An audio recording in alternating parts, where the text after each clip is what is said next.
A government shutdown will freeze paychecks for federal employees, but members of Congress will still get paid.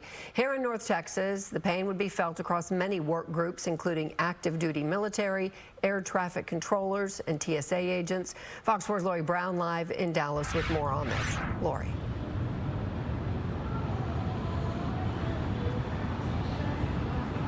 Heather, with the last government shutdown in 2018 lasting a record 35 days, some people are bracing for the worst. But an economist at SMU points out that historically, shutdowns typically are much shorter.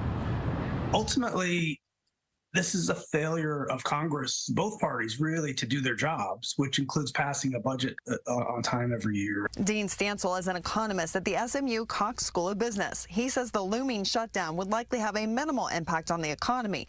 But what could have a bigger impact down the road is Congress failing to rein in spending. The federal government has increased spending by 55%, and it's doubled in the last 15 years and tripled in the last 20. I believe part of the debate here is over a reduction in spending, and a reduction in spending would be a welcome reprieve for most taxpayers, I think. It is worth noting that spending cuts are a key argument among the Republican holdouts. The U.S. credit rating was recently downgraded, costing taxpayers more interest on federal debt. In the long run, Lori, we could see a real problem. The total federal debt owed by the U.S. government is bigger than the annual production of the U.S. economy. That doesn't happen very often. Other past examples include Greece, and we all saw what happened there.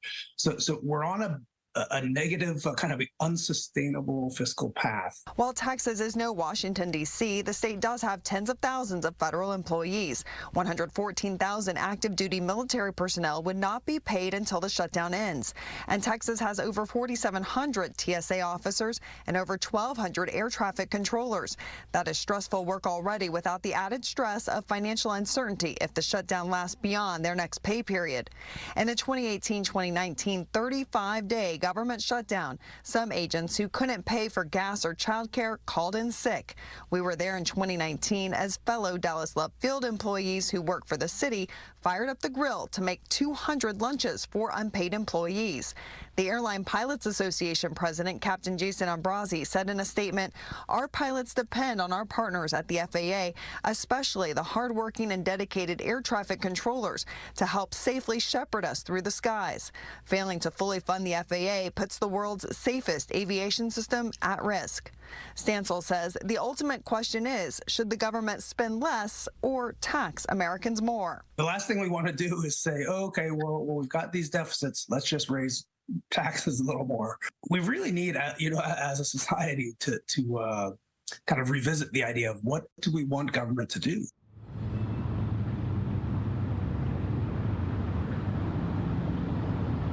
We are hearing that some government agencies are already notifying employees to expect working furloughs. A spokesperson with the North Texas Food Bank said that they are working with their partners to prepare for a worst-case scenario. A long shutdown could result in disruptions to SNAP and other nutrition programs. Heather.